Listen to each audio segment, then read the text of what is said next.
UPA सरकार में हुई जातीय जनगणना के आंकड़े जारी करने की मांग ने मध्य प्रदेश में जोर पकड़ रखा है। विधानसभा चुनाव से पहले कांग्रेस ने जातिगत जनगणना के आंकड़े जारी करने की मांग उठाई है। कांग्रेस नेता अरुण यादव और कमलेश्वर पटेल ने प्रेस कॉन्फ्रेंस कर जातिगत जनगणना के आंकड़े जारी कर आबादी के हिसाब से आरक्षण देने का मुद्दा उठाया है। कल एक विशेष बैठक आयोजित की गई थी माननीय अध्यक्ष जी के घर पे और उसमें सभी वरिष्ठ नेता उपस्थित थे। आगामी विधानसभा को लेकर बहुत सारे विषयों पर विभिन्न विषयों पर बात हुई है। वचन पत्र को लेकर तैयारियां जोर शोर से चल रही है। बहुत शीघ्र ही माननीय अध्यक्ष जी खुद आपके बीच में आकर उसके बारे में चर्चा करेंगे और आप कैसे इलेक्शन मोड में जाना है। हर आदमी अपनी अपनी जिम्मेदारी लेकर इस इलेक्शन में हमारी सबने संकल्प भी हमने लिया है कि 2023 में मध्य प्रदेश में कांग्रेस की सरकार हमको बनानी चाहिए। विशेष सीटों पर जिम्मेदारी दी जा रही है अलग अलग क्षेत्रों वो सब चर्चाएं हुई हैं। अल्टीमेटली ज्यूरिडिक्शन तो माननीय अध्यक्ष जी का है, वो जो तय करेंगे हम उसको मान्य करेंगे। बहुत बहुत धन्यवाद। आप सब गंभीर बात उन्होंने कही है और पूर्व राज्यपाल हैं और उन्होंने एक बहुत ही सेंसिटिव इशू को रेस किया है जिसपे ना तो मीडिया का ध्यान गया है। मैं माफ़ी चाहता हूँ आप लोगों से और न ही किसी ने इसको रेस करने की कोशिश की है। जो पुलवामा अटैक हुआ था उसमें मैं भी इसका खुलासा आज आपसे करना चाहता हूँ क्योंकि मैं और कमलेश्वर भाई जहाँ पुलवामा का अटैक हुआ था वहाँ गए थे। राहुल गांधी जी की यात्रा हो रही थी, हम दोनों भाई उस मुकाम पर उपस्थित थे उस जगह पे और वहाँ पर जो चर्चा लोगों से हुई वही चर्चा के बारे में आदरणीय मलिक जी ने अपनी बात को कही है। तो जो फैक्ट्स हैं जो पुलवामा को लेकर उसको सरकार गंभीरता से नहीं ले रही है। और देखिए आज हमारे 40 जवान शहीद हो गए इस पुलवामा अटैक में। तो आपको नहीं लगता कि इस पर सरकार को जवाब देना चाहिए? बिल्कुल देना चाहिए, सरकार की जिम्मेदारी है। सरकार जो सच्चाई है उससे मुकर रही है और उसको उस तथ्यों पे विषय पर बात ही नहीं करना चाहती है। मंडला में एक व्यापारी के बेटे को टीकमगढ़ में छतरपुर की पुलिस पिट गई, एक अपराधी को पकड़ने बुरहानपुर में पुलिस पिटी। देखिए मैंने कहा कि ये प्रदेश जो है अव्यवस्था का चरागाह बन चुका है और मैं कह सकता हूँ कि Madhya Pradesh law and order के मामले में देश में सबसे निचले स्तर पर होगा। सबसे ज़्यादा असुरक्षित बहन बेटियाँ मध्य प्रदेश में ही हैं और अपराध के मामले में अगर हम बात करेंगे तो वहाँ भी मध्य प्रदेश देश में नीचे से नंबर 1 पर रहेगा। पूरा जो सिस्टम है वो कोलैप्स हो चुका है। मुख्यमंत्री जी केवल वो हवाई जहाज लेकर भाषण देने का काम जाकर विधानसभा में कर रहे हैं और पूरी सरकार नींद में सोई हुई है, भांग खाकर सोई हुई है। गृह मंत्री जी सुबह उठ के आपके साथ एक चर्चा कर लेते हैं और उसके बाद वो भी आराम की मुद्रा में रहते हैं। तो मुख्यमंत्री जी और गृह मंत्री दोनों जिम्मेदार, इसलिए आपकी पुलिस पिट रही है और आप देख रहे हैं तमाशा। देश में हो गई है। पिछड़ों के लिए आपने क्या किया हम जानना चाहते हैं। जो हमने किया था 2012-13 में उस पर भी आप रोक लगाए बैठे। तो मेहरबानी करके जो जातिगत जनगणना की आधारशिला जिसकी शुरुआत माननीय सोनिया गांधी जी, राहुल जी और हमारी सरकार मनमोहन सिंह सरकार ने शुरू की थी, उसके आंकड़े रिलीज करने में आपको क्या समस्या है। दूसरा जो 50% आरक्षण का कैप आपने पिछड़ों पर लगा रखा है उसको समाप्त करने में आपको क्या तकलीफ है। तो हम सब ये माननीय प्रधानमंत्री से जानना चाहते हैं कि आप जातिगत जनगणना के आंकड़े कब रिलीज करेंगे। जो 50% का कैप आपने लगा रखा उसको समाप्त करने के लिए क्या आप करने वाले हैं और देश के पिछड़ों की जिसकी आबादी 56% से ज़्यादा है उन पिछड़ों के लिए आपका क्या एजेंडा है आने वाले समय में दिनों में। ये मेहरबानी करके देश के पिछड़ों को बताएं। जब देखिए हम समझते हैं कि ये बहुत गलत निर्णय हुआ है। प्रदेश सरकार को अगर उनको आरक्षण देना है उनका अधिकार है, पर उनको अलग से इनको प्रपोजल सबमिट करना था, कैबिनेट में प्रस्ताव लाना था, विधानसभा में इसको पास कराना था। तो कहीं ना कहीं ये ओबीसी के अधिकार पे डाका पहले से डाल के बैठे हुए हैं। महाजन आयोग 14% कांग्रेस सरकार ने लागू किया था। मंडल आयोग जो गठित हुआ था उसको आगे बढ़ाने का काम इंदिरा जी ने किया, आयोग को भंग नहीं किया था। तो क्या अंतर है कांग्रेस और भाजपा में, इससे समझ में आता है। आज जब भ्रष्टाचार में देश के प्रधानमंत्री का नाम आता है, भाजपाइयों का नाम आता है, राहुल जी आवाज़ उठाते हैं तो वहाँ ओबीसी का अपमान होता है, तब मोदी सर ने अपमानित हो जाता है। ओबीसी के मिले हुए अधिकार को छीनने की कोशिश कर रहे हैं, इसमें किसी का अपमान नहीं होता। ये देश के ओबीसी के लोगों को, प्रदेश के ओबीसी के लोगों को समझने की आवश्यकता है कि भारतीय जनता पार्टी की सरकार किस तरह से मिले हुए अधिकार को लगातार छीनने की कोशिश कर रही है।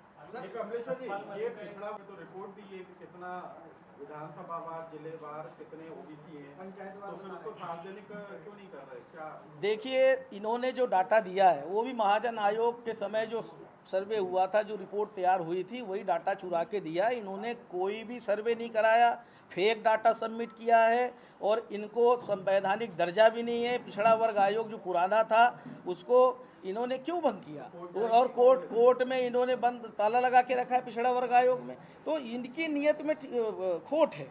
लगातार कहते रहे हम संवैधानिक दर्जा दे रहे, संवैधानिक दर्जा पूछ लीजिए पिछड़ा वर्ग जो कल्याण बोर्ड के जो चेयरमैन है, आज ही जाके पूछिए आपको संवैधानिक दर्जा मिल गया क्या। कितनी बार तो विधानसभा में मुख्यमंत्री जी ने बोला, इनके मंत्रियों ने बोला, पर आज तक कोई संवैधानिक दर्जा नहीं है। तो ये लगातार गुमराह करते हैं, अधिकार नहीं देते। जातिगत आंकड़ों को लेकर जातिगत आंकड़ा ऑलरेडी पूरे देश का जातिगत आंकड़े का सर्वे 2011 में हुआ था, उसको इनको पब्लिश करना चाहिए। वो अगर पब्लिश करते हैं तो पूरे प्रदेशों का, पूरे देश का कौन सी जाति कितनी है वो इस संख्या स्पष्ट हो जाएगी। ये जानबूझ के छिपा रहे हैं। करना चाहेंगे कि उन्होंने देश के पिछड़ों की आवाज़ को बुलंद किया, अनुसूचित जात जनजाति के लोगों की आवाज़ को बुलंद किया। इस मांग को लेकर बहुत सारे सामाजिक संगठन और कांग्रेस पार्टी के लोग भी, हम सब भी बहुत दिनों से आवाज़ को उठा रहे थे और उन्होंने हमारी आवाज़ को उठाकर ओबीसी को आबादी के अनुपात में जो आरक्षण देने की बात कही है, अनुसूचित जाति जनजाति को आबादी के अनुपात में आरक्षण देने की बात कही है और 50% जो आरक्षण की नीति है उसको एक्सीड करने की जो बात कही है, उसमें संशोधन करने की जो मांग भारत सरकार से की है, हम उसके लिए आदरणीय राहुल जी, आदरणीय कांग्रेस पार्टी के अध्यक्ष खड़गे जी का हम हार्दिक अभिनंदन और स्वागत करते हैं। और हम समझते हैं कि सामाजिक न्याय दिलाने की दिशा में ये अभूतपूर्व कदम होगा। और जिस तरह से राहुल जी ने भारत जोड़ो यात्रा के दरमियान भी जब ओबीसी का संगठन उनसे संवाद किया था, चर्चा हुई थी, उस समय भी उन्होंने ये चिंता जाहिर की थी। और 2011 में जो कांग्रेस, जैसा कि अरुण जी ने बताया, राहुल जी ने 2011 का जो कांग्रेस सरकार के टाइम में सर्वे जाति जनगणना जो कराया था, जिसको भारतीय जनता पार्टी की सरकार बनने के बाद उस रिपोर्ट को पब्लिश नहीं किया है, उसको तत्काल पब्लिश करे। सबसे पहले हम सब की पूरे पिछड़ा वर्ग, अनुसूचित जात जनजाति, और हम समझते हैं कि सभी वर्ग की ये डिमांड है कि हमारे देश में किस वर्ग की कितनी आबादी है, ये जानना हम सबका अधिकार है। दूसरा, आप देख रहे होंगे कि 27% उच्च शिक्षा में कांग्रेस सरकार ने, यूपीए गवर्नमेंट ने हायर एजुकेशन में आरक्षण दिया था, जिसका इम्प्लीमेंट जिस तरह से होना चाहिए भारत सरकार नहीं कर रही है। यहाँ तक कि हायर एजुकेशन में ही नीट का भी, मेडिकल एजुकेशन का भी उसी के तहत आता है, हायर एजुकेशन में ही आता है। बाद में इन्होंने 2-3 साल पहले इसको पब्लिश करके और वाहवाही लेने की कोशिश की थी। तो कहीं ना कहीं ये समझ में आता है कि ये किस तरह से झूठ बोलते हैं और किस तरह से ओबीसी के लोगों को गुमराह करने की बात बोलते हैं और किस तरह से ओबीसी के लोगों को गुमराह करने की बात करते हैं। देश के प्रधानमंत्री ओबीसी के नाम पे, जाति के नाम पे देश के लोगों को, ओबीसी के लोगों को वोट तो ले लिया, पर सच बात ये है कि ओबीसी के लोग ठगे हुए महसूस कर रहे हैं। और यही हालात मध्य प्रदेश में भी है। मध्य प्रदेश में 3 ओबीसी के भाजपा सरकार में मुख्यमंत्री बने, पर ओबीसी के मिले हुए अधिकारों को इन्होंने छीनने का काम किया। भाजपा सरकार के मुख्यमंत्रियों ने कोई भी ओबीसी के हित में काम नहीं किया।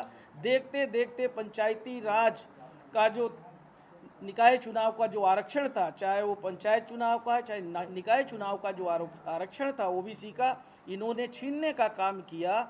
इसी तरह आपका जो ओबीसी का 27% आरक्षण पहले दिग्विजय सिंह जी के टाइम में कांग्रेस सरकार ने बढ़ाया था, उसके बाद भी ये कई साल सत्ता में रहे, हाई कोर्ट से हार में अच्छे से पैरवी नहीं की, उसके बाद सुप्रीम कोर्ट में अपील नहीं की, केस हारने के बाद सरकार की मंशा इससे जाहिर होती है। कमलनाथ जी भी मुख्यमंत्री बनते हैं, कांग्रेस सरकार फिर से 27% आरक्षण बढ़ाती है, पर उस आरक्षण का इम्प्लीमेंट्स नहीं हो रहा है और उसी बढ़े हुए आरक्षण के चक्कर में आज बहुत सारी जो कॉम्पिटिटिव एग्ज़ाम्स होते हैं MPPSC से लेके बहुत सारी जो हमारे एग्ज़ाम्स हुए हैं बेरोज़गारों के, सभी कहीं न कहीं अटके पड़े हुए हैं, बेरोज़गार परेशान है और सभी वर्ग के बेरोज़गारों को इन्होंने परेशान करने का काम किया है और अभी भी हाई कोर्ट में पेंडिंग चल रहा है। पर प्रदेश सरकार की तरफ से जिस तरह से पैरवी होनी चाहिए वो नहीं किया है। इससे ये समझ में आता है कि भारतीय जनता पार्टी के नेता,